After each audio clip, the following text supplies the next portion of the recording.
Well, as of yesterday, the phrase, "we will always have Paris," was forever changed.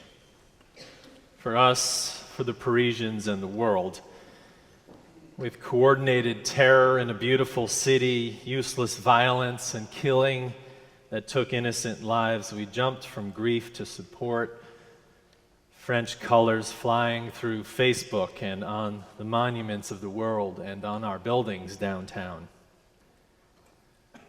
I watched the news maybe like you did and wept. The feeling of a deep grief for the deaths and the manner of deaths pushing to tears. My initial response moved by the feeling of inadequacy in addressing hatred,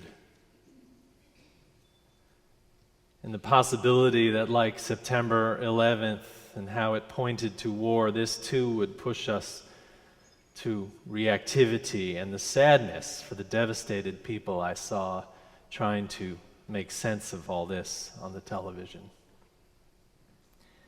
I feared that next week, or the week after, or the one after that, we will be lighting a candle and saying prayers for more victims of misplaced prophecy. And we will be worrying about the safety of our own cities. And that we will jump on the bandwagon that want to circle up against our Muslim neighbors. I spoke with the imam at the mosque in Richardson, my friend Shpendim, who you met here some months ago. And we wondered, what should we do? I asked him how his people would react to the events in Paris, and he said only that they would once more say, "Here we go. Here we go again, we will be targets." I wept a bit for the fear that flies, however, that little wisp to our lives with violence from another community because of this unfair thing of Muslims living in their own city, having to answer for extremists a world away. I wondered what it would be like to have radical Unitarian Universalists blowing themselves up over causes. Sounds funny to us, but seriously, what would it be like for us to have radical Unitarian Universalists blowing themselves up in far-off lands and having to answer for their behavior? And I wondered at my own answer to these events, the one that started to creep in that said the only answer to ISIS is complete annihilation.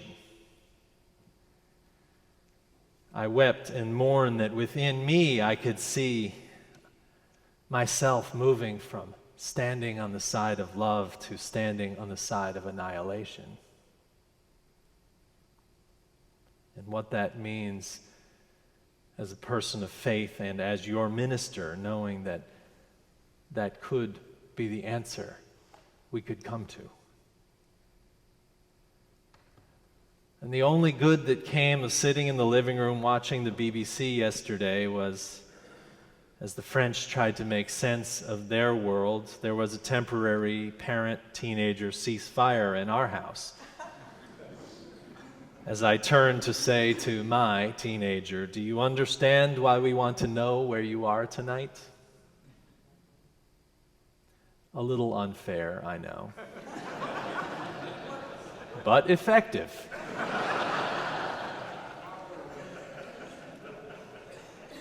And real.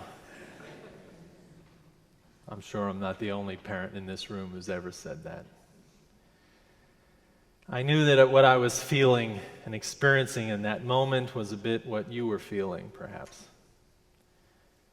And then we started to hear of Beirut and attacks that happened months ago in Nairobi and Central Africa, again reminding us how the Muslim-Christian divide creates violence in its concretized form. And I knew also yesterday that as a minister, I had to listen not only to my heart, but also to consider what I might say to you today. And what I am saying is that I fear the Rubicon of division has been crossed. And on the other side is all-out war. The same thought I had holding my then almost one-year-old child on September 11th, thinking we are entering into a 50-year period of war. I guess I'm giving you a little insight into what we ministers have to do. We have to live our lives with our families and consider how we might expand our efforts in places like this. And knowing that, as Frederick Buechner says, our expertise is religion, we also have to confront a world that is ever increasingly complex. So this sermon was to be about ministry, and it is. Next week we will ordain Beth Dana into the ministry. That means we will bless her, we will pray over her, we will put a stole on her, and we will give her the title Reverend. Now, while ministry means service, reverend means to revere. We give this title to ministers not for who they are, but for who and what they represent. It will be a big deal with things that only happen on occasion in the church, like the laying on of hands and charges to the minister, none of which is dangerous, by the way. You should plan to come. We ordain Beth into the ministry, not into service in this church, but into a life of ministry in whatever form that takes. It is not something we do lightly. Back in the old days, councils of church elders met hours before a candidate was to be ordained. The candidate quizzed and then voted upon. We have our own version of that, but it is a more gentle process. And we will put a stole on Beth, that symbol of ministry, the symbol that goes back to the Bible. Elijah, the prophet, made Elisha his disciple by throwing a mantle over him while Elisha was plowing in the field. Get the symbolism there. The work never ends. Elisha ran after Elijah and was going to abandon his plow. But Elijah said, "No, take the mantle and go back to the plow." Elisha turned his plowing oxen into food and fed the people. As odd as that is as symbolism, the mantle or the prayer shawl then, now the stole, symbolizes the blessing of the office. Beth, while a minister among us for almost 2 years now, becomes a reverend, for which we are grateful. And she still has a week to call it off. Today is also a good day to talk about ministry for me because 17 years ago on this day I was ordained in Boston. I was a minister in effect before that, but not officially carrying the title until that fall evening at King's Chapel on Beacon Street, off of Beacon Street. The congregation blessed me and my colleagues prayed for me and charged me to do the best I could and put this stole upon me. For 17 years I have been learning about the ministry.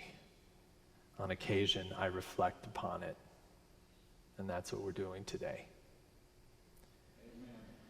There are a lot of misconceptions about ministry we should name first, namely that ministers are the holders of all power and holiness.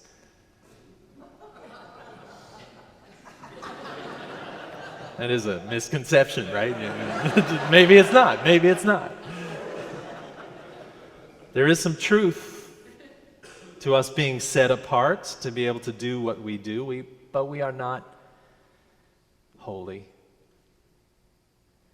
We are not holier than thou, for sure. And we are not always prepared to say grace at the drop of a hat at your dinner table. We are allowed into moments of intimacy we wouldn't otherwise be given. And there is an awkward silence that follows us into parties where jokes are being told. And you haven't spent enough time around ministers if you think we don't like those jokes. There are other awkward moments, including being asked if we drink, if we get moved around by bishops, and if we are celibate. The answers to these are, if you want to know, no, or yeah, if we want to, and no, and no. You can figure out in what order that is. There are a couple of other things I'd like to clear up. Yes, I am full-time. That is 24/7 minister. All the ministers of this church are. Yes, it sometimes takes up to 20 hours to speak to you for 15 minutes. Yes, we can be spaced out and thinking for hours at a time. Yes, we can be nice, but we can also fail to be nice. And no, we don't have all the answers to all your questions. Yes, we don't always understand why we are doing this. And no, it's not always peaceful and prayerful, and angels don't follow us around singing in our ears. No, we can't be at all of your birthday parties. And yes, we love you. The ministry isn't easy.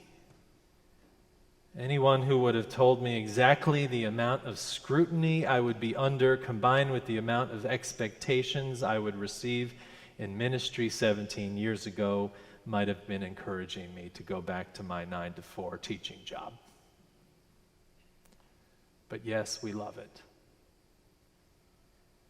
The ministry, first and foremost, is us helping humanity understand itself. For us, ministry is to promote and provide a framework for progressive and liberal religious understanding, to help us resist liberalism becoming an ideology. We fail if we let philosophy become orthodoxy. But we also fail if we have no boundaries. Ministry promotes values and history. Our ministry promotes liberalism and a value of being critical of itself, flexible and grounded, not protective of our theology. Our ministry promotes freedom within responsibility. We try to point to mutuality and power, to holiness of humanity and to its depravity, and then to cheer us all on. Where liberalism fails, and sometimes our ministry fails, is when we fail to name evil and confront hostility, something today brings into focus. The trick is that we must do it without repeating the evil of demonization and coercion we see in the world. Ministry helps us understand ourselves, no small feat. And ministry is also here to build up institutions. The ministry is often confused with the one-on-one interactions. While it is often that, it is not always that. Someone said to me in Channing Hall some weeks back, "You're not wearing your robe. You should be doing your ministry." And I said, I am doing my ministry. It is the one-on-one, but it is also institutional development, showing up, standing with, being vulnerable and strong. It is making possible the ministry of the members of this church, not just to help, but to enable. Sermons, classes, visits, etc. provide encouragement to take up mantles and lead and teach and reach out and serve beyond the sanctuary. That is the institution we minister to and support. It is also to turn things upside down. As Buechner said, to shame the wise or those who believe they are wise and to confront the strong. I say to proclaim things that are not fair but just. Not what is expected, but what is expectant. Not doing what is right, but doing what is righteous. These are the things we promote. Not promoting truth, but wisdom with foolishness. Not promoting a utopian society, nor the future as dystopian, but creating a vision of what we can be. It is promoting the changes of habits that help us believe in our capacity to heal the world, which we forget so many times in the day. It is often to name that we are deluded by self-sufficiency, that we are less self-sufficient, self-derived than we think. It is naming our need to confess our sins. Not a word you hear in a Unitarian church often. That our capacity to wander from our best selves, to separate ourselves from each other and God is real. It is to help check our desires, to believe that we are without sin. It is often also to point to the pain of life, the cracks in our souls, to create places that hold us in unconditional love, and sometimes to preach while phones ring with funny ringers.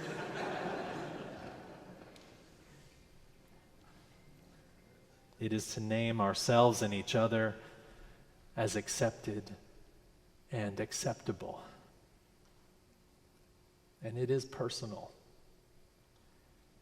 We hold each other in our preciousness and our frailty. We shepherd those who ask, how can we be good? We help heal the heart. We point to God among us, and we help some go peacefully in death. And the ministry is not just mine, although I have received quite a great deal of this ministry in 17 years. I am a better person every day because you ask me to be your minister. I am called into a greater love than I can find alone. I am surrounded by people who are better than I am. And so I am called to love and be loved beyond my dreams. And these things are not just what I do or what Aaron does or what Beth does. It is what we do. The ministry is what we do together.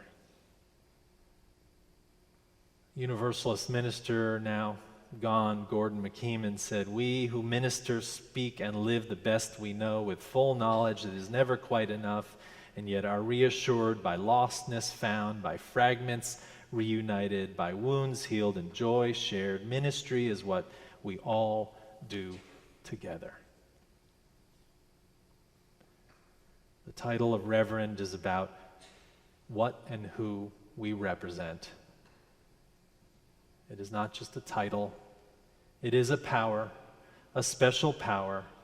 It is the power of the ministry, which next week you give to Beth, and we will celebrate together. You give it to her because you have it. You have it because we meet here each Sunday and we worship. You have it because you work collectively for the common good and you let it work on your soul. You cultivate the spirit of this church. You sustain this place that feeds the souls who come and nourishes the soul of the city. You have it so you can give it away to Beth and to Aaron and to me. Because together we stand humbly before the things we do not have answers for and work through the clouds of our understandings of hope and presence and peace for a better world. The title Reverend, which next week you confer on Beth, sets her apart into a life of hard work and a holy seat in the theater of humanity.